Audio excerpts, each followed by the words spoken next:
అందరికీ నమస్కారం అండి. స్టోరీ బుక్ ఛానల్కి స్వాగతం. ఈ రోజు నేను మీకు వినిపించబోతున్న కథ అత్యాశ. ప్రపంచంలో ప్రతి తల్లిదండ్రులు పిల్లల్ని ప్రేమిస్తారు. కానీ కొంతమంది తల్లిదండ్రుల ప్రేమ వారి పిల్లల్ని పాడు చేస్తుంది. కొంతమంది తల్లిదండ్రుల ప్రేమ వాళ్ళ పిల్లలు ఉన్నతమైన వ్యక్తిత్వం ఉన్న వ్యక్తులుగా తీర్చిదిద్దుతుంది. తన కొడుకుని ఉన్నతమైన వ్యక్తిత్వం ఉన్న వ్యక్తిలా తీర్చిదిద్దాలన్న కోరికతో మహేశ్వరి గారు అంకిత్ని ఎంతగానో ప్రేమిస్తూ ఉన్నారు. తన కొడుకు సమాజంలో మంచి విలువలతో ఉండాలని తను కోరుకుంది. ఈ ప్రపంచంలో ఉత్తమమైన నిజాయితీపరుడైన వ్యక్తిగా అంకిత్ని తయారు చేయాలని తన తల్లిదండ్రులు చాలా కృషి చేస్తున్నారు. అంకిత్ కోరికలకి ఎప్పుడూ తల్లిదండ్రులు విలువిచ్చేవారు. తను ఎప్పుడైనా తప్పు చేసినా కూడా అంకిత్ని తిట్టకుండా తన తప్పు అర్థమయ్యేలా చేసేవారు. పిల్లలు తప్పు చేస్తే దెబ్బల వల్ల ఆ తప్పు సరిదిద్దుకోవడం జరగదు. వాళ్ళ మనసులో అది తప్పు అని, మళ్ళీ అలాంటి పని చెయ్యకూడదు అనే భావనని తల్లిదండ్రులే కల్పించాలి. తాము చేస్తున్నది తప్పు అని తెలియజేస్తే ఆ తరువాత పిల్లలు ఎప్పటికీ ఆ తప్పు చేయరు. చిన్న వయసులో పిల్లలు తప్పులు చేస్తే ప్రేమగా వాళ్ళకి అర్థమయ్యేలా చెప్పాలి. అలా ప్రేమగా చెప్పాక కూడా మళ్ళీ వాళ్ళు అదే తప్పు చేస్తే అప్పుడు వాళ్ళని శిక్షించాలి. అంకిత్ని తన తల్లిదండ్రులు ఇద్దరూ చాలా ప్రేమించేవారు. తమ చుట్టుపక్కల వాళ్ళు కూడా మీ కొడుకు మీద మీరు చూపించే ప్రేమ పెద్దయ్యాక వాడిని పాడు చేసే అవకాశం ఉంది. బాల్యం నుంచే పిల్లల్ని అదుపులో పెట్టాలి. తల్లిదండ్రులంటే భయము భక్తి ఉండేలా చేయాలి అంటూ అందరూ చెబుతూ ఉండేవారు. కానీ అంకిత్ తండ్రి శేఖర్ మాత్రం అవేవి పట్టించుకోకుండా అంకిత్ని అతి గారాబం చేస్తూనే ఉండేవాడు. చిన్నప్పుడు అంకిత్ తన చుట్టుపక్కల ఉన్న పిల్లలతో ఆడుకుంటూ ఉండేవాడు. ఒకరోజు పిల్లలందరూ క్రికెట్ ఆడుతున్నారు. అదే సమయంలో అంకిత్ వయసు సుమారుగా 6 సంవత్సరాలు ఉంటుంది. అప్పుడే అంకిత్ బౌలింగ్ చేస్తున్నాడు. మరో వ్యక్తి ఆ బాల్ని గట్టిగా బ్యాట్తో కొట్టాడు. అప్పుడు అంకిత్కి చాలా కోపం వచ్చింది. ఆ బాలు అంకిత్ భుజానికి తగిలింది.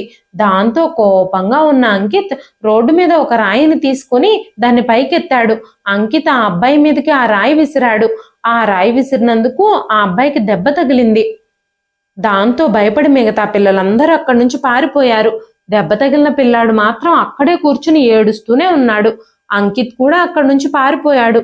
కాసేపటి తర్వాత అంకిత్ ఎవరినైతే కొట్టాడో వాళ్ళ తండ్రి ఆ అబ్బాయినే తీసుకొని అంకిత్ వాళ్ళ ఇంటికి వచ్చాడు. అంకిత్ తల్లి మహేశ్వరి గారికి అంకిత్ గురించి ఫిర్యాదు చేశాడు. ఆ అబ్బాయి తండ్రి వాళ్ళ తలుపు దగ్గరే నుంచొని చాలా గొడవ చేశాడు. మీ కొడుకు ఉద్దేశపూర్వకంగానే నా కొడుకుని తల మీద కొట్టాడు. ఇప్పుడు నా కొడుకు తల పగిలిపోయింది చూడండి అంటూ అంకిత్ని తిట్టడం మొదలుపెట్టాడు. వెంటనే మహేశ్వరి గారు, అంకిత్ వాళ్ళు చెప్పేది నిజమేనా అంటూ అంకిత్ని అడిగారు. అంకిత్ మౌనంగా తలదించుకున్నాడు. మహేశ్వరి గారు అంకిత్తో ఆ అబ్బాయికి క్షమాపణలు కూడా చెప్పించారు.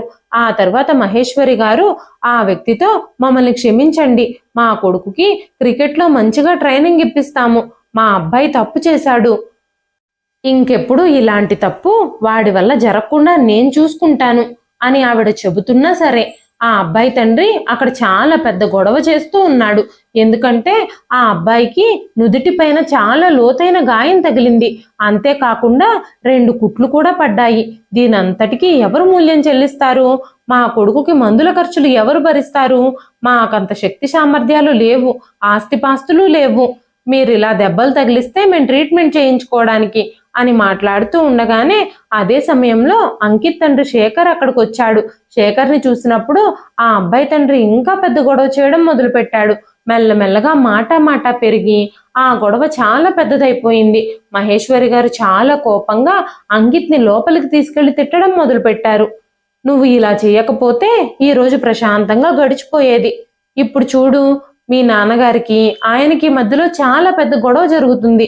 ఇలాంటి గొడవలకి మనం చాలా దూరంగా ఉండాలి అని చెబుతూ ఉన్నప్పుడు అంకిత్ నిలబడి తన తల్లిని చూస్తూనే ఉన్నాడు. అంకిత్ తన తల్లి కళ్ళల్లోకి చూసినప్పుడు ఆ కళ్ళల్లో కన్నీళ్లున్నాయి. మహేశ్వరి గారు వాళ్ళని ఆపడానికి ప్రయత్నిస్తున్నారు. అప్పుడు చుట్టుపక్కల వాళ్ళు కూడా కొంతమంది అక్కడికి వచ్చారు. ఎలాగోలాగా ఆ గొడవను ఆపించారు. ఆ తరువాత శేఖర్ లోపలికి వచ్చాడు. మహేశ్వరి గారికి చాలా బాధగా అనిపిస్తుంది. ఆవిడ చాలా పెద్దగా ఏడుస్తుంది. మీరు కూడా వాళ్ళతో గొడవకు దిగుతున్నారు. తప్పంతా మన అబ్బాయిదే. ఆ అబ్బాయి తల మన కొడుకే ఇటుకతో కొట్టి పగలగొట్టాడు. మీరింకా వాళ్ళతో గొడవ పడతారేంటి? క్షమాపణలు చెబితే అయిపోయేదానికి అనగానే అంకిత్ మాట్లాడుతూ, అమ్మా, ముందు తనే నన్ను బాల్తో వీపు మీద కొట్టాడు. అందుకనే కోపంగా నేను ఇటుక తీసుకుని తన తల మీదకు విసిరాను. ఇందులో నా తప్పేమీ లేదు అని చెబుతూ ఉన్నప్పుడు, తను నిన్ను బంతితో కొడితే నువ్వు ఇటుకతో కొడతావా? ఇలాంటి చిన్న చిన్న తప్పులకే మేము నిన్ను ఆపలేకపోతే ఇంక నువ్వు రేపెలా తయారవుతావో చెప్పడానికి వీల్లేదు అంటూ శేఖర్ గారి వైపు చూస్తూ, ముందు ముందు మన కొడుకు ఎలాంటి పనులు చేస్తాడో, తను మెల్లమెల్లగా నేరస్తుడిగా కూడా మారిపోవచ్చు. మీరేం మాట్లాడకుండా మౌనంగా నిలబడ్డారేంటి? వాడికి కాస్త బుద్ధి చెప్పొచ్చు కదా అంటూ ఆవిడ తన భర్తను అడిగింది. అయినా సరే శేఖర్ గారు మహేశ్వరి గారితో, మహేశ్వరి, నువ్వు మౌనంగా ఉండు, వాడికి తినడానికి ఏమైనా పెట్టు, వాడు చేసిన దాంట్లో తప్పేమీ లేదు, నువ్వు ఎందుకంత ఎక్సైట్ అయిపోతున్నావు? నా కొడుకు గురించి ఎవరైనా కంప్లైంట్ చేయడానికి నా ఇంటికి వస్తే నేను వాళ్ళని అస్సలు వదిలిపెట్టను అంటూ ఆయన తన భార్యతో చెప్పారు. భర్త ప్రవర్తనతో ఆవిడ చాలా విసిగిపోయింది. రోజు ఆ భగవంతుణ్ణి ప్రార్థిస్తూనే ఉండేది, నా కొడుకుని తప్పుడు మార్గంలో నడవనివ్వవద్దు అని. కానీ అంకిత్ తప్పుడు మార్గంలో నడవడం ఆల్రెడీ ప్రారంభించేశాడు. ఎందుకంటే తన తండ్రి తన చిన్న చిన్న తప్పుల్ని ప్రోత్సహిస్తూ వచ్చాడు. మెల్లమెల్లగా తను పెద్ద పెద్ద నేరాలు కూడా చేయడానికి వెనకాడకుండా, భయము భక్తి లేకుండా తయారవుతున్నాడు. చిన్న తప్పులు చేసినప్పుడే మందలిస్తే ఇక్కడి వరకు వచ్చుండేదే కాదు. అంకిత్ ఆ రోజు బహిరంగంగా స్కూల్లో కూర్చొని పక్కన వాళ్ళ బ్యాగ్లో నుంచి డబ్బులు దొంగిలించాడు. అదే విషయం మహేశ్వరి గారి వరకు చేరుకున్నప్పుడు ఆమె ఇంటికి రాగానే అంకిత్ మీద చాలా అరిచింది. ఆ తర్వాత మెల్లగా కొడుకుని పక్కనే కూర్చోబెట్టుకొని, బాబు అంకిత్, దొంగతనం చేయడం చాలా తప్పు, దొంగతనం చేయడం పాపం కూడా. నీకేమైనా డబ్బులు కావాలంటే నన్ను, మీ నాన్నను అడగాలి తప్ప అలా వేరే వాళ్ళ దగ్గర నుంచి దొంగిలించకూడదు. అది వాళ్ళు చాలా కష్టపడి సంపాదించిన డబ్బు అని చెబుతూ ఉన్నప్పుడు అంకిత్ కోపంగా, నాకు మీ ముందు డబ్బుల కోసం చేతులు చాచి నిలబడాలని లేదు, ఒక ముష్టివాడిలాగా మీ ముందు చేతులు చాచడం నాకు ఇష్టం లేదు అని చెప్పినప్పుడు ఆ మాటలకి మొదటిసారిగా మహేశ్వరి గారు షాక్ అయిపోయారు. ఎందుకంటే అప్పుడు అంకిత్ వయసు కేవలం 13 సంవత్సరాలు మాత్రమే. 13 సంవత్సరాల నుంచి మహేశ్వరి గారు తన కొడుకు నిజమైన నిజాయితీపరుడైన వ్యక్తి కావాలని కోరుకున్నారు. కానీ తన తండ్రి ప్రవర్తన, ప్రేమ అంకిత్ని చాలా పాడు చేసేసింది. అంకిత్ పెరుగుతూ ఉన్నప్పుడు చెడ్డ కార్యకలాపాలు చేసే అలవాటు కూడా పెరుగుతూ వచ్చింది. డబ్బులు తీసుకోవడానికి కూడా తల్లిదండ్రుల ముందు చెయ్యి చాపడం నామోషి అని తను ఫీల్ అవుతున్నాడు. మెల్లగా తను హై స్కూల్ చదువు పూర్తయింది. ఆ తర్వాత ఇక కాలేజీకి వెళ్ళి చదువుకోవాలని అంకిత్ అనుకోలేదు. ఎందుకంటే మొదటి నుంచే చదువు మీద అంకిత్కి శ్రద్ధ లేదు. 10వ తరగతి తర్వాత అంకిత్ తన తండ్రితో, నాన్న, నేను ఇంక చదువుకోను అని చెప్పేశాడు. కానీ తన తల్లి మాత్రం తనకి చదువు మీద అవగాహన కల్పించాలని చాలా ప్రయత్నించింది. బాబు అంకిత్, నువ్వు బాగా చదువుకుని మంచి ఉద్యోగం సంపాదిస్తే నీ భవిష్యత్తు బాగుంటుంది, అప్పుడు నీకు మంచి జీతం వస్తుంది, ఎవ్వరి ముందు చేయి చాపాల్సిన పని లేకుండా దర్జాగా నీ బ్రతికేదో నువ్వు బ్రతకొచ్చు అంటూ చెప్పింది. కానీ ఇవన్నీ అంకిత్కి నచ్చలేదు. తనకి అస్సలు నచ్చని చదువు చదువుకొని అంత కష్టపడి నేను ఉద్యోగం సంపాదించలేను, నేను చదువుకోనంటే చదువుకోను, ఏదో ఒక వ్యాపారం చేస్తాను, ఇప్పటి నుంచే డబ్బులు సంపాదించడం మొదలు పెడతాను అంటూ చెబుతూ ఉండేవాడు. అదే సమయంలో అకస్మాత్తుగా అంకిత్ తండ్రి శేఖర్ గుండెపోటుతో చనిపోయాడు. మహేశ్వరి గారు తన భర్త మరణంతో చాలా కృంగిపోయారు. కానీ అంకిత్కి మాత్రం తన తండ్రి మరణించినందుకు ఏమాత్రమూ విచారం లేదు. జీవితంలో తన తండ్రి అంకిత్కి చాలా ఇచ్చాడు. ఎప్పుడూ తన ప్రతి తప్పుని దాచాడు, ఎంతో ప్రేమించాడు, తన కోసం చాలా కష్టపడ్డాడు. కానీ అకస్మాత్తుగా ఆయన చనిపోయినప్పుడు కనీసం అంకిత్ కొంచెం కూడా బాధపడలేదు. ఇంకా తనకి అడ్డు చెప్పేవాళ్ళు లేకపోవడంతో చదువుకోవడం కూడా మానేశాడు.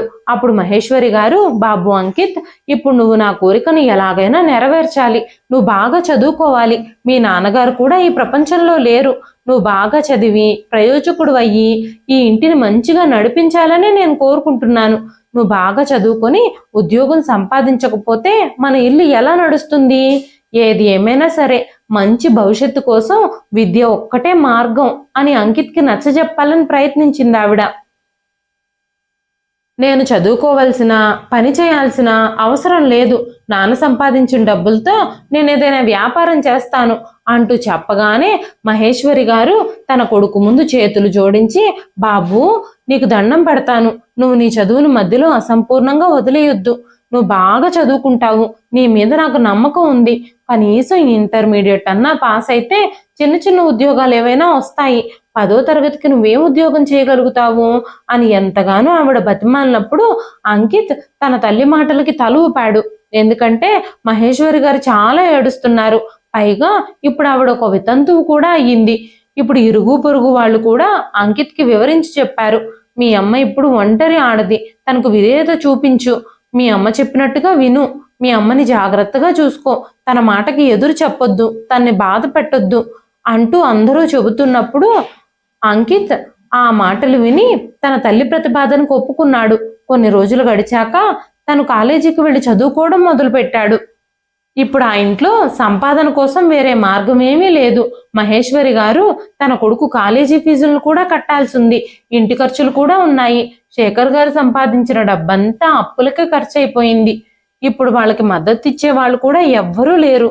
అంకిత్ ఏదైనా పని చేసి డబ్బులు సంపాదించాలంటే కూడా తన చదువు పాడైపోతుంది. అందుకే మహేశ్వరి గారు తానే ఎలాగైనా ఏదో ఒక పని సంపాదించాలని, ఆ పనితోనే డబ్బులు సంపాదించుకోవాలని చాలా ప్రయత్నాలు చేశారు. ఆ తర్వాత ఒక బట్టలు తయారు చేసే ఫ్యాక్టరీలో ఒక చిన్న పని దొరికింది ఆవిడికి. ఆ పని ఆవిడికి చాలా తక్కువ డబ్బులే పొందుతుంది. ఆ డబ్బుతోనే అంకిత్ కాలేజీ ఫీజులు కడుతున్నారు. డబ్బు తక్కువ అయినప్పటికీ ఇల్లంతటినీ చాలా జాగ్రత్తగా నడిపిస్తుంది ఆవిడ. తక్కువ డబ్బులతో కూడా ఇంటిని ఎలా సర్దుబాటు చేయాలో ఆవిడకి బాగా తెలుసు. ఆవిడ ఇంటిని చాలా జాగ్రత్తగా కష్టపడి నడిపిస్తున్నారు. ప్రతి నెల కష్టపడి పనిచేసిన తర్వాత మొదటగా ఆవిడ కాలేజీ ఫీజునే కట్టేవారు. కానీ అంకిత్ కాలేజీకి వెళ్లకుండా, తన తల్లి కష్టానికి విలువివ్వకుండా ప్రతి నెల తన తల్లి కాలేజీ ఫీజుల కోసం ఇచ్చే డబ్బులన్నింటినీ తీసుకొని స్నేహితులతో కలిసి జల్సాలు చేసుకుంటూ ఉండేవాడు. ఉదయాన్నే తన ఖర్చుల కోసం, కాలేజీ ఫీజుల కోసం తన తల్లి దగ్గర నుంచి డబ్బులు తీసుకునేవాడు. మహేశ్వరి గారు ఉదయాన్నే నిద్రలేచి తన కొడుకుకి టిఫిన్ పెట్టి లంచ్ బాక్స్ కట్టి కాలేజీకి పంపించిన తర్వాత ఆవిడ ఫ్యాక్టరీకి వెళ్ళి పనిచేసేవారు. ఆవిడ రాత్రి 8 గంటల తర్వాత తిరిగి వచ్చేవారు. రోజంతా తన కొడుకు ఎక్కడికి వెళుతున్నాడు, ఏం చేస్తున్నాడో ఆవిడకి తెలియదు. రోజు బుద్ధిగా కాలేజీకి వెళ్ళి తన కొడుకు కష్టపడి చదువుకుంటున్నాడు అని మహేశ్వరి గారు ఫీల్ అయ్యేవారు. కానీ ఆ సంవత్సరం మొత్తం అంకిత్ తల్లి ఇచ్చిన డబ్బులతో ఫ్రెండ్స్తో కలిసి సినిమాలకి, షికార్లకని తిరుగుతూ ఉన్నాడు. కొన్ని రోజుల తర్వాత సరిపడినంత అటెండెన్స్ లేనందున, సబ్జెక్టులు కూడా పాస్ అవ్వకపోవడం వలన అంకిత్ పేరుని ఆ కాలేజీ రిజిస్టర్ నుంచి తొలగించారు. ఆ రోజే మహేశ్వరి గారికి అంకిత్ కాలేజీకి వెళ్ళడం లేదు అన్న విషయం తెలిసింది. తన కొడుకు కాలేజీకి వెళ్ళి చదువుకోవడం లేదు అని తను తెలుసుకున్నప్పుడు ఆవిడ తన కొడుకుని రోడ్డు మీదే పట్టుకుని ఇష్టం వచ్చినట్టు తిట్టింది. నీ నిస్సహాయ తల్లి రోజంతా రెక్కలు ముక్కలు చేసుకుని కష్టపడుతూ ఉంటే నువ్వు ఆ డబ్బుతో జల్సాలు చేసుకోవడానికి నీకు సిగ్గనిపించడం లేదా? నేను రోజు నీ కోసం ఎంత పని చేసేదాన్ని. ఉదయాన్నే లేచి నీ కోసం టిఫిను, లంచ్ బాక్సు అన్నీ రెడీ చేసి వెళ్ళేదాన్ని. నేను కేవలం నీ కోసం మాత్రమే నా రెక్కలు ముక్కలు చేసుకుని డబ్బులు సంపాదిస్తున్నాను. కానీ నువ్వు మాత్రం దర్జాగా సంవత్సరం పాటు నన్ను మోసం చేశావు. కొంచెమైనా సిగ్గుండాలి నీకు అంటూ తిడుతూ ఉన్నా కూడా అంకిత్ కొంచెం కూడా సిగ్గుపడలేదు. తల్లి మాటల్ని ఏమాత్రమూ పట్టించుకోలేదు. ఇప్పుడు అంకిత్ ప్రవర్తన కారణంగా మహేశ్వరి గారికి చాలా చెడ్డ రోజులు మొదలయ్యాయి. ప్రతి 2-3 రోజులకు ఒకసారి ఎవరో ఒకరితో గొడవ పెట్టుకుని వాళ్ళని ఇంటి మీదకి తీసుకొస్తూ ఉండేవాడు అంకిత్. మహేశ్వరి గారు చాలా విసిగిపోయారు. కొడుకుని ఎంత తిట్టినా, ప్రేమగా చెప్పినా, అలాంటి పనులు చేస్తే నేను సహించనని బెదిరించినా తను ఏమీ పట్టించుకునేవాడు కాదు. మీ నాన్న కూడా ఇప్పుడు మనల్ని వదిలిపెట్టి వెళ్ళిపోయారు. నన్ను కూడా ఆ భగవంతుడు తీసుకెళ్లిపోయి ఉండుంటే ఇవన్నీ చూడాల్సిన అవసరం నాకు కూడా ఉండేది కాదు అంటూ ఆవిడ ఏడ్చేవారు. ఆవిడ ఎంత ఏడుస్తున్నా అంకిత్ అస్సలు పట్టించుకునేవాడు కాదు. నిశ్శబ్దంగా తల్లి మాటలు విని కూడా అస్సలు పట్టనట్టే వెళ్ళిపోతూ ఉండేవాడు. ఇప్పుడు మహేశ్వరి గారు కూడా కొడుకుని పట్టించుకోవడం మానేశారు. ఆవిడ తన పని తాను చేసుకుంటూ మౌనంగా ఉండడం మొదలుపెట్టింది. చదవడం, రాయడం అయితే అంకిత్ వల్ల కాదు, కానీ తన తల్లిని మళ్ళీ మోసం చేసి, అబద్ధాలు చెప్పి కంప్యూటర్ కోర్సులో జాయిన్ అయ్యాడు. మహేశ్వరి గారు కూడా కొడుకు బాగుపడతాడేమోనని ఫీజు కూడా కట్టారు. కానీ తన స్నేహితులందరూ కంప్యూటర్ కోర్సులో చేరుతున్నారని, అమ్మాయిలు కూడా అక్కడ బాగా ఉంటారని, అమ్మాయిలతో సరదాగా గడపొచ్చని అంకిత్ ఆ కోర్సులో జాయిన్ అయ్యాడు. అక్కడ అమ్మాయిలతో సరసాలాడడం, ఫ్రెండ్స్తో గాలి తిరుగుళ్ళు తిరగడం మొదలు పెట్టాడు. ఈ విషయాలన్నీ మహేశ్వరి గారు తెలుసుకున్నప్పుడు తన కొడుకుకి డబ్బులు కూడా ఇవ్వడం మానేశారు. కానీ అంకిత్ తన తల్లి పర్సులో నుంచి డబ్బులు దొంగిలిస్తూ ఉండేవాడు. కొద్ది రోజుల్లోనే తన కొడుకు తన డబ్బులు దొంగిలిస్తున్నాడు అని కూడా ఆవిడ అర్థం చేసుకుంది. ఇప్పుడు ఆమె పూర్తిగా నిశ్శబ్దంగా ఉంది. ఆమె తన కొడుకుని ఏమీ అనలేదు. ఎలాగోలాగా కంప్యూటర్ కోర్సు పూర్తి చేసిన తర్వాత అంకిత్ ఒక ఉద్యోగం సంపాదించాడు. అక్కడ తను పనిచేయడం ప్రారంభించాడు. ఆ కంప్యూటర్ ఇన్స్టిట్యూట్లోనే పిల్లలకి కంప్యూటర్ నేర్పించే ఉద్యోగం తనకి దొరికింది. ఆ విషయం మహేశ్వరి గారు తెలుసుకున్నప్పుడు చాలా మంచిగా ఫీల్ అయ్యారు. వెంటనే తన కొడుకుతో, బాబు అంకిత్, ఇప్పటి వరకు మన పరిస్థితులు బాగోలేదని నేను నా శరీరం సహకరించకపోయినా ఫ్యాక్టరీలో పనిచేయడానికి వెళుతూ ఉన్నాను. ఇప్పుడు ఇక నువ్వు ఉద్యోగం సంపాదించావు కదా, ఈ ఇంటిని ఇప్పుడు నువ్వు ఇంకా నడిపించుకోగలవు. అందుకే నేను నా ఉద్యోగాన్ని మానేయాలి అని అనుకుంటున్నాను అని చెప్పినప్పుడు వెంటనే అంకిత్, నేను నీకు డబ్బులు ఇస్తానని నువ్వు అస్సలు ఆశ పెట్టుకోవద్దు. నేను సంపాదించే ఈ డబ్బులు నా ఖర్చులకే సరిపోవు. వాటిని నేనే ఖర్చు పెట్టుకుంటాను. నీకు ఇస్తానన్న ఆశ నువ్వు అస్సలు పెట్టుకోవద్దు. ఇవి కాకుండా ఇంకా నీ ఖర్చులు కూడా నేనే భరించాలి అంటే ఎలాగా? అస్సలు కుదరదు అన్నాడు అంకిత్. ఆ మాటలకి మహేశ్వరి గారు కన్నీళ్లు పెట్టుకున్నారు. ఇన్ని రోజులు నీ ఖర్చులు నేనే భరించాను. ఇప్పుడు నీ ఆదాయంపై నాకు హక్కు లేదా అని ఆవిడ అడగగానే, ఖచ్చితంగా లేదమ్మా, ఇది నేను సంపాదించుకున్న డబ్బులు, నా ఖర్చులకే వాడుకుంటాను అని చెప్పాడు అంకిత్. ఆ తర్వాత మెల్లమెల్లగా మహేశ్వరి గారు కూడా అనారోగ్యానికి గురయ్యారు. ఇప్పుడు అంకిత్ వయసు 25 సంవత్సరాలు. అంకిత్ ఇప్పుడు తన మొత్తం ఖర్చులు భరించి తనని ఎంతగానో ప్రేమించే అమ్మాయిని, తన కోసం ఏదైనా చేయడానికి సిద్ధంగా ఉండే అమ్మాయిని ఎక్కడైనా వెతికి పట్టుకోవాలని, ఎక్కడైనా అలాంటి అమ్మాయిలు దొరుకుతారేమోనని వెతకడం మొదలు పెట్టాడు. కానీ అలాంటి అమ్మాయిలు ఎక్కడా దొరకలేదు. ఒకరోజు అకస్మాత్తుగా అంకిత్ చాలా అందంగా ఉన్న సిరి అనే అమ్మాయిని చూశాడు. సిరి వెనకాల పడడం మొదలు పెట్టాడు. సిరి గురించి తనకి తెలియకుండానే మొత్తం సమాచారం తెలుసుకున్నాడు. ఆ అమ్మాయి తల్లిదండ్రులు చాలా గొప్ప ధనవంతులని, ఆ అమ్మాయి తండ్రి పెద్ద వ్యాపారవేత్త అని తెలుసుకున్నాడు అంకిత్. అంకిత్ ఎలాగైనా సరే ఆ సిరిని ప్రేమలో దించి పెళ్లి చేసుకుంటే ఇక తను ఏ పని చేయాల్సిన అవసరం లేదని, హాయిగా సిరి తండ్రి సంపాదించిన డబ్బులన్నీ ఖర్చు పెట్టుకుంటూ తన తన జీవితాన్ని గడపొచ్చు అని అనుకున్నాడు. ఆ అమ్మాయిని ఎలాగైనా తన ప్రేమలోకి దించాలి. అప్పుడు ప్రతిదీ తన సొంతం అవుతుంది. తనని ఎలాగైనా తన జీవిత భాగస్వామిగా చేసుకోవాలి అని నిర్ణయించుకున్నాడు అంకిత్. అంకిత్ ఆ అమ్మాయిని ట్రాప్ చేయడానికి ప్రయత్నాలు చేస్తూ ఉన్నాడు. కొన్ని రోజుల తర్వాత సిరి వాళ్ళ ఆఫీస్ బయట పేద ప్రజలకి బట్టలు పంపిణీ చేస్తున్నారు అని అంకిత్ విన్నప్పుడు తను చాలా సంతోషించాడు. ఇప్పుడు తనకి సిరిని ఇంప్రెస్ చేసే అవకాశం ఒకటి దొరికింది. అంకిత్ తన ఇంటికి వెళ్ళినప్పుడు తన తల్లి మహేశ్వరి గారు స్టవ్ మీద వంట చేస్తూ కనిపించారు. ఆవిడ తన చీర కొంగుతో నుదుటిపై పట్టిన చెమటని పదే పదే తుడుచుకుంటూ ఉన్నారు. అప్పుడు అంకిత్ తన తల్లి దగ్గరకు వెళ్ళి, అమ్మా, ఏమైంది? నువ్వు చాలా అలసటగా కనిపిస్తున్నావు. వంట పూర్తయిందా?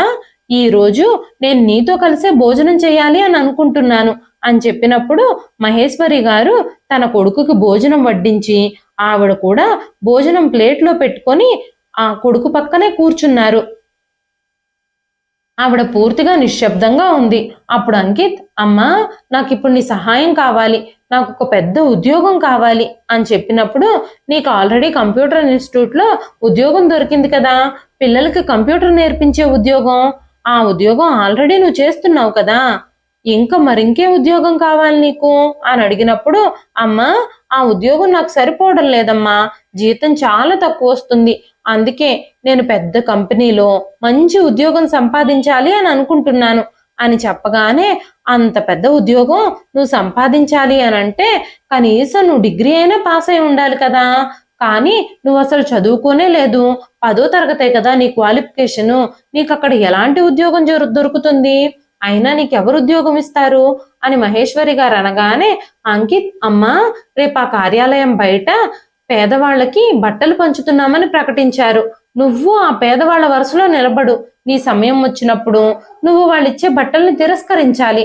అక్కడ బట్టలు పంచే ఆవిడతో, నేను చాలా పేద మహిళని, నేను ఈ ప్రపంచంలో నా కొడుకు కోసం మాత్రమే బ్రతుకుతున్నాను, నా కొడుకు మాత్రమే నాకు ఏకైక మద్దతు, కానీ తను చాలా రోజుల నుంచి ఉద్యోగం కోసం వెతుకుతున్నాడు, ఎక్కడికి వెళ్ళినా కూడా తను ఉద్యోగం పొందలేకపోయాడు అంటూ కన్నీళ్లు పెట్టుకో. నీ నటనను చూసి అక్కడ నాకు ఉద్యోగం ఇస్తారు అని చెప్పాడు అంకిత్. ఆ మాటలకి మహేశ్వరి గారు షాక్ అయిపోయారు. ఇలాంటి సిగ్గులేని విషయాల గురించి నువ్వు ఎలా మాట్లాడుతున్నావు? నేను ఎవ్వరి ముందు ఏది చేతులు చాపి ఫ్రీగా ఎప్పుడూ తీసుకోలేదు. నేను ఎంత నిస్సహాయంగా ఉన్నా కూడా నా రెక్కల కష్టం మీద ఇప్పటి వరకు నేను బ్రతికాను. ఇప్పటి వరకు నేను కష్టపడి సంపాదించిన డబ్బులతోనే భోజనం చేస్తున్నాను. నేను పేద మహిళనే, కాదని అనడం లేదు. కానీ నీ ఉద్యోగం కోసం ఒక అమ్మాయి ముందు చేతులు జోడించి యాచించే పని మాత్రం నేను చెయ్యను.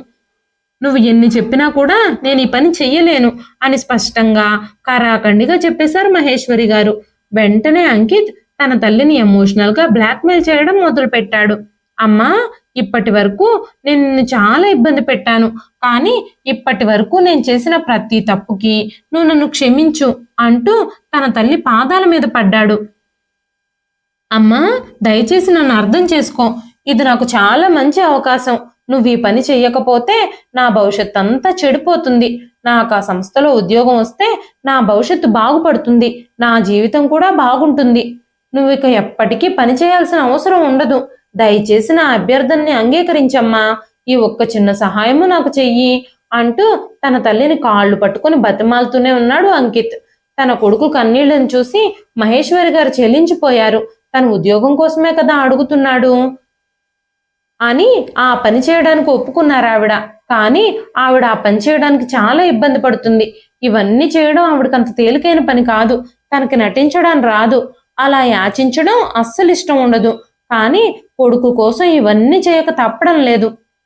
తర్వాత రోజు ఉదయం మహేశ్వరి గారు నిద్రలేచినప్పుడు కొడుకు అంకిత్, అమ్మా, నువ్వు ఇవాళ ఫ్యాక్టరీలో పనికి వెళ్లాల్సిన అవసరం లేదు.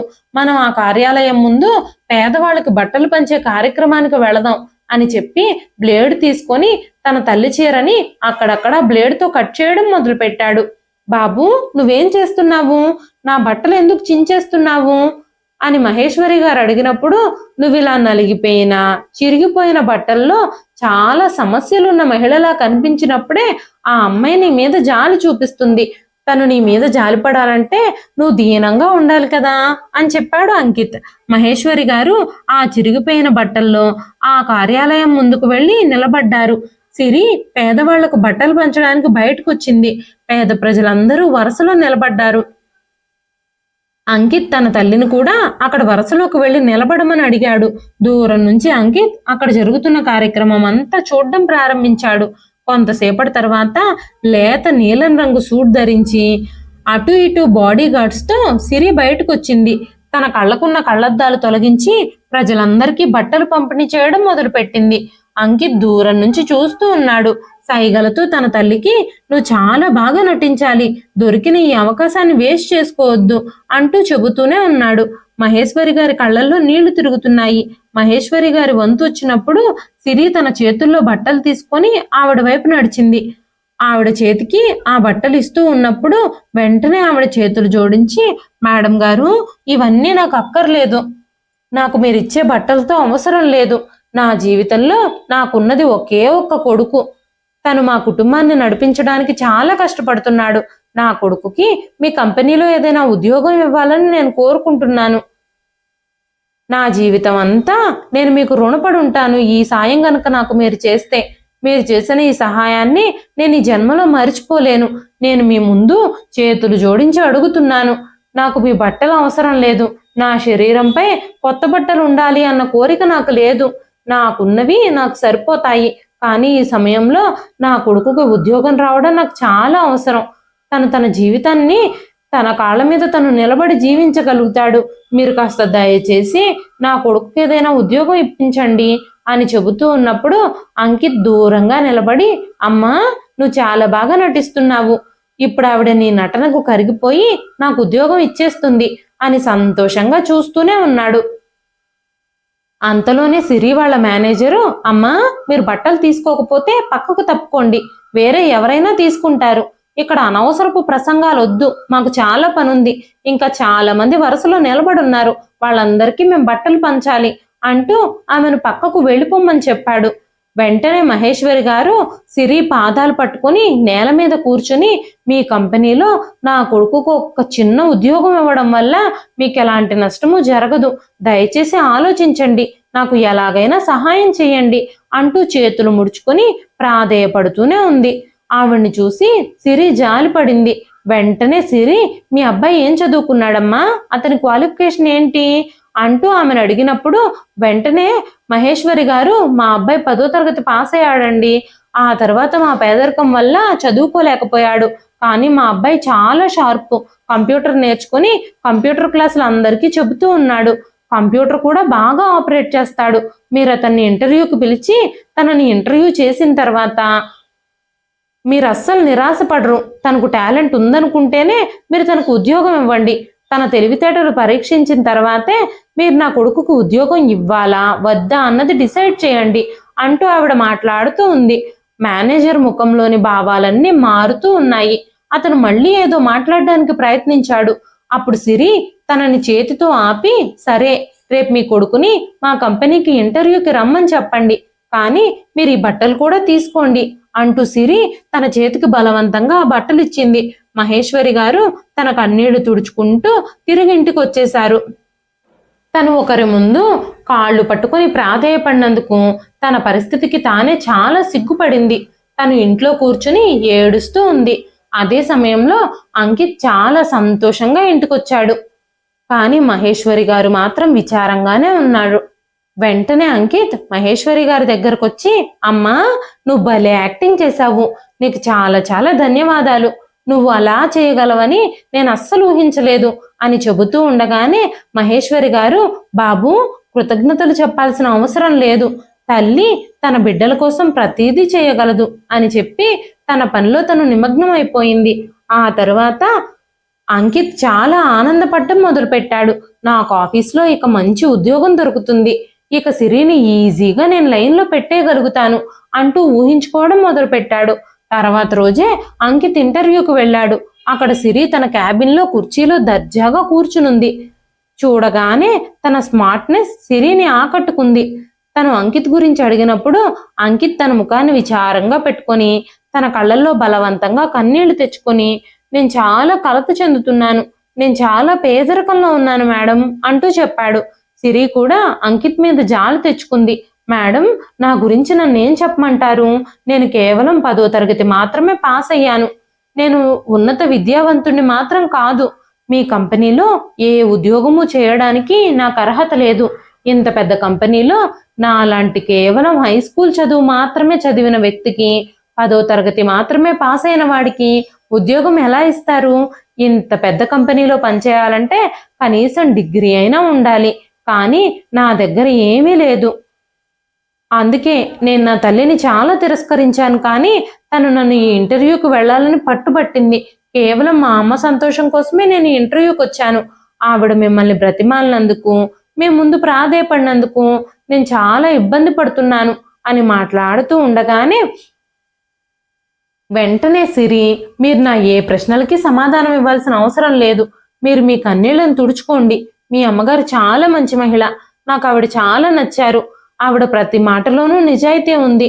నేను మిమ్మల్ని ఏదైనా ప్రశ్నలు అడగడం, మీరు ఏదైనా సమాధానాలు ఇవ్వడం ఇలాంటివన్నీ అవసరం లేదు, నేను మిమ్మల్ని ఏమీ అడగను, మీ అమ్మగారు మీ గురించి నాకు ప్రతీదీ చెప్పారు, రేపటి నుంచి మీరు ఇక్కడ ఉద్యోగంలో చేరొచ్చు అని చెప్పగానే అంకిత్ ఆశ్చర్యంగా, మీరు నిజంగానే నాకు ఉద్యోగం ఇస్తున్నారా అని అడిగాడు. వెంటనే సిరి, నిజమే, నేను మీకు ఉద్యోగం ఇస్తున్నాను, రేపటి నుంచి మీ పనితీరు ఎలా ఉంటుందో నేను చెక్ చేస్తాను, మీరు మొదట ఈ శుభవార్తని మీ తల్లికి చెప్పండి, తను చాలా సంతోషిస్తుంది అని చెప్పింది. అంకిత్ ఇంటికి వెళ్ళి తన తల్లితో ఈ విషయం అంతా చెప్పాడు. మరుసటి రోజు నుంచి ఆ కంపెనీలో ఉద్యోగం చేయడం మొదలుపెట్టాడు. అంకిత్ రోజు చాలా కష్టపడి పనిచేస్తున్నాడు. అక్కడ చేసే ప్రొడక్షన్కి సంబంధించిన అన్ని వివరాలు కంప్యూటర్లో ఎంటర్ చేయాలి, బిల్లులు కూడా రెడీ చేయాలి. మొదటి రోజు నుంచి అంకిత్ చాలా బాగా పనిచేస్తున్నాడు. తన పని అందరినీ ఆకట్టుకుంది. ఆ రోజు రాత్రి అంకిత్ ఇంటికి వచ్చేసరికి మహేశ్వరి గారు కొడుకు కోసం భోజనం సిద్ధం చేస్తూ ఉన్నారు. బాబు, ఉదయం నుంచి పని చేసి చేసి అలసిపోయినట్టున్నావు, నేను నీకోసం భోజనం తీసుకొస్తానుండు అని చెప్పినప్పుడు అంకిత్ తన తల్లి మాటలకి ఎలాంటి అడ్డు చెప్పకుండా మౌనంగా వచ్చి భోజనం చేసేశాడు. తర్వాత రోజు నుంచి అంకిత్ తల్లిని గౌరవించడం ప్రారంభించాడు. తన కొడుకు ప్రవర్తన ఇప్పుడు మెరుగుపడిందని, ఈ ఉద్యోగంతో అతను మారిపోయాడని మహేశ్వరి గారు అనుకున్నారు. కానీ అంకిత్ మాత్రం తన తల్లి మీద ప్రేమ ఉన్నట్టుగా నటిస్తూ ఉన్నాడు. సిరిని ఎలాగైనా తన వైపు తిప్పుకోవాలని ప్రయత్నిస్తున్నాడు. తన తల్లి గురించి చాలా గౌరవంగా సిరితో మాట్లాడుతూ ఉండేవాడు అంకిత్. ఆ మాటలు సిరిని చాలా ఆకట్టుకుంటూ ఉండేవి. ఈ వ్యక్తికి తన తల్లి మీద ఎంత ప్రేమ, ఎంత గౌరవం అని అనుకుంటూ ఉండేది సిరి. అతని మీద నెమ్మదిగా మంచి అభిప్రాయం ఏర్పడుతూ వచ్చింది సిరికి. మీరు ఈ కాలం అబ్బాయిలకి చాలా భిన్నంగా ఉన్నారు అని చెప్పి సిరి అంకిత్ని గౌరవించడం ప్రారంభించింది. సిరి రహస్యంగా అంకిత్ పనితీరుని పరీక్షిస్తూ ఉండేది. అప్పుడప్పుడు అంకిత్ క్యాబిన్ దగ్గరకు వచ్చి మాట్లాడి వెళుతూ ఉండేది. ఇప్పుడు ఇంకా తర్వాత స్టెప్కి టైం వచ్చింది అని అంకిత్ అనుకున్నాడు. ఆ తర్వాత రోజు అంకిత్ ఆఫీస్కి వెళ్ళలేదు. మహేశ్వరి గారు, బాబు అంకిత్, ఇవాళ ఎందుకు ఆఫీస్కి వెళ్ళలేదు అని అడిగారు. వెంటనే అంకిత్, అమ్మా, నీ ఆరోగ్యం బాగోలేదు కదా, అందుకే ఈ రోజంతా నేను నీకు సేవ చేయడానికే ఇంట్లో ఉన్నాను అని చెప్పాడు. కానీ ఇదంతా సిరిని అట్రాక్ట్ చేయడానికి అంకిత్ వేసిన ప్లాను. మహేశ్వరి గారిని అంకిత్ ప్రభుత్వ ఆసుపత్రికి తీసుకెళ్లి హాస్పిటల్లో జాయిన్ చేసి డాక్టర్తో 2-3 రోజులు తనని ఇక్కడే ఉంచుకోమని చెప్పి డబ్బులు కూడా ఇచ్చాడు. ఆ తర్వాత 2 రోజులు అంకిత్ ఆఫీస్కి వెళ్ళలేదు. 3వ రోజు ఆఫీస్ నుంచి ఫోన్ వచ్చింది. మా అమ్మ ఆరోగ్యం బాగోలేదండి, తను హాస్పిటల్లో ఉంది, అందుకే నేను ఆఫీస్కి రాలేకపోయాను అంటూ చెప్పాడు అంకిత్. సిరి ఆవిడ్ని చూడ్డానికి స్వయంగా హాస్పిటల్కి వచ్చింది. అప్పుడు ఆమె పైన జాలి పడింది కూడా. మీరు మీ అమ్మతో ఇక్కడికి గవర్నమెంట్ హాస్పిటల్కి ఎందుకు వచ్చారు, ఇక్కడ మంచి మంచి సౌకర్యాలు లేవు అని చెప్పినప్పుడు, ఇంకెక్కడికి వెళ్ళాలి మేడం, పేద వ్యక్తులు ప్రభుత్వ ఆసుపత్రికి రాకపోతే ప్రైవేట్ హాస్పిటల్కి ఎలా వెళ్ళగలుగుతారు అంటూ చెప్పాడు అంకిత్.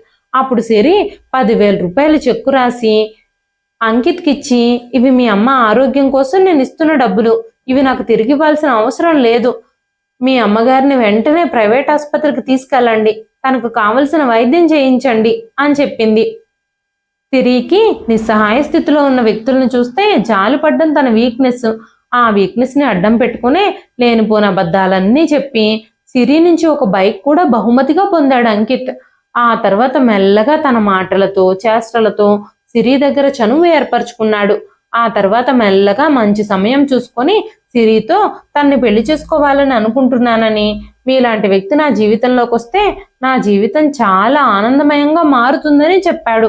అప్పుడు సిరి కూడా, నాకు చిన్నప్పటి నుంచి తల్లి ప్రేమ లేదు, మీ అమ్మగారు నాకు చాలా బాగా నచ్చారు, ఆవిడ మిమ్మల్ని చాలా ప్రేమిస్తున్నారు, తర్వాత నన్ను కూడా ఆవిడ అలాగే ప్రేమిస్తారు అని నాకు అనిపిస్తోంది అని సిరి అంది. సిరితో ఆ మాట చెప్పించడానికి అంకిత్ చాలా అబద్ధాలే చెప్పాల్సి వచ్చింది. ఆ తర్వాత సిరి అంకిత్ని పెళ్లి చేసుకుంది. అంకిత్తో పాటు మహేశ్వరి గారిని కూడా సిరి తనతో పాటు తీసుకెళ్లిపోయింది. ఏ ఆఫీస్లో అయితే అంకిత్ సిరి కింద వర్క్ చేశాడో ఇప్పుడు అదే ఆఫీస్కి యజమానయ్యాడు. ప్రజలందరూ అంకిత్ని ఆశ్చర్యంతో చూసేవారు. అంకిత్ చాలా కష్టపడి పనిచేసి వ్యాపారాన్ని బాగా నిర్వహించేవాడు. ఆ వ్యాపారాన్ని ఎలాగైనా తన చేతిలోకి తీసుకోవాలని అంకిత్ అనుకున్నాడు. ఆ తరువాత సిరి తన పై చదువులు చదవడానికి లండన్ యూనివర్సిటీలో సీట్ రావడంతో 2 సంవత్సరాల కోసం లండన్ వెళ్ళింది. సిరి లండన్ వెళ్ళిన తర్వాత ఆ వ్యాపారాన్ని పూర్తిగా అంకిత్తే చూసుకోవడం మొదలుపెట్టాడు.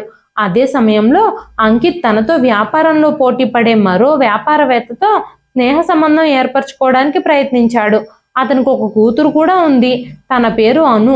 మెల్లమెల్లగా అంకిత్ అనుని కూడా ట్రాప్ చేయడం మొదలుపెట్టాడు. తను చాలా మంచివాడని, తన మంచితనాన్ని చూపించుకోవడానికి నాటకాలు ఆడడం మొదలుపెట్టాడు. తనని చాలా గౌరవించడం, తన ముందు నటించడం చేసేవాడు. సిరితో తను రోజు ఫోన్లో మాట్లాడుతూనే ఉండేవాడు. తను సిరిని చాలా మిస్ అవుతున్నాను అని, తొందరగా ఇండియాకి తిరిగి వచ్చేయమని ఎప్పుడూ సిరి ఫోన్ చేసినప్పుడల్లా ఫోన్లో చెబుతూ ఉండేవాడు. మరో పక్క అనుని కూడా నెమ్మదిగా ప్రేమలోకి దింపాడు. అనుతో మెల్లగా సమావేశాలు పెరగడం, వాళ్ళిద్దరికీ ఒకరి మీద ఒకరికి ప్రేమ పెరగడం మొదలైంది. సడన్ గా ఒకరోజు అను వింతగా ప్రవర్తించడం మొదలుపెట్టింది. రోజు తను అంకిత్తో నవ్వుతూ మాట్లాడేది. కానీ ఆ రోజు అంకిత్ అనుని ఆనుకుని మాట్లాడుతూ ఉన్నప్పుడు తను దూరంగా జరగడం మొదలుపెట్టింది. ఈ మార్పు అనులో ఎందుకొచ్చిందో అంకిత్కి అర్థం కాలేదు. నేను నిన్ను పెళ్లి చేసుకోవాలని అనుకుంటున్నాను, నేను నిన్ను చాలా ప్రేమిస్తున్నాను అని అంకిత్ అనుతో చెప్పినప్పుడు ఆ మాట వినగానే అను ఆశ్చర్యపోయింది. వెంటనే అను కూడా మా నాన్న అమ్మ కూడా ఈ విషయం గురించే మిమ్మల్ని ఒకసారి కలవాలి అని అనుకుంటున్నారు. నేను అన్ని విషయాలు ఇంట్లో చెప్పాను, మీరు ఒక్కసారి వచ్చి మా అమ్మా నాన్నల్ని కలిస్తే బాగుంటుంది అని చెప్పినప్పుడు కారులో అంకిత్ అను తల్లిదండ్రుల్ని కలవడానికి వెళ్ళాడు. అప్పుడు అను, అంకిత్ మీరు నా కుటుంబాన్ని కలవడం నాకు చాలా సంతోషంగా ఉంది. మా ఇంట్లో వాళ్ళందరూ మిమ్మల్ని చాలా ఇష్టపడతారు, మా ఇంట్లో వాళ్ళందరికీ మీరు ఖచ్చితంగా నచ్చుతారు అని చెప్పినప్పుడు అంకిత్ కూడా మీ కుటుంబ సభ్యుల్ని కలుస్తున్నందుకు నాకు కూడా చాలా సంతోషంగా ఉంది అంటూ అనుతో చెప్పాడు. ఆ తరువాత అను ఇంటి ముందు కారు ఆపినప్పుడు ఎదురుగా ఉన్న సిరిని చూసి అంకిత్ చాలా భయపడ్డాడు. వెంటనే అనుతో నేను మీ తల్లిదండ్రుల్ని తర్వాత కలుస్తాను, ఇప్పుడు నేను చాలా అలసిపోయాను, నాకు అర్జెంట్ పని ఉంది, నేను ఇప్పుడు ఇంటికి వెళ్ళిపోవాలి అని చెప్పాడు. ఒక్కసారి నా చెయ్యి వదులు అని చెబుతూనే ఉన్నాడు అంకిత్. అంకిత్ అను వాళ్ళ బంగ్లా లోపలికి వెళ్లకుండా ఎలాగైనా బయటకు వెళ్ళిపోవాలి అని అనుకున్నాడు. కానీ అను బలవంతంగా అతన్ని లోపలికి తీసుకెళ్లిపోయింది. సిరి అంకిత్ ఇంకా అనుని చూసి ఆశ్చర్యంగా చూస్తూ ఉండిపోయింది. వెంటనే సిరి, మీరు నాకు ముందే చెప్పుంటే నేను మీ రిసీవింగ్ కోసం అన్ని ఏర్పాట్లు చేసి ఉండేదాన్నే అనగానే అను సిరితో నేను ఆల్రెడీ ఏర్పాట్లన్నీ చేసేశాను అని చెప్పినప్పుడు బయట నుంచి పోలీసులు వస్తూ ఉన్నారు. ఆ పోలీసుల్ని చూసి అంకిత్ చాలా భయపడ్డాడు. ఇక్కడ ఏం జరుగుతుంది అంటూ అనుని అడిగాడు. వెంటనే అను, ఇది నా ఇల్లే, సిరి నా అక్క, మా పెదనాన్న కూతురు, ఆల్రెడీ మా అక్కని పెళ్లి చేసుకొని నన్ను ట్రాప్ చేయాలని చూసావు. మా కుటుంబం గురించి పూర్తిగా ఎప్పుడూ తెలుసుకోవాలని కూడా నువ్వు అనుకోలేదు, ఎప్పుడూ మా ఆస్తి మీదే కన్నేశావు.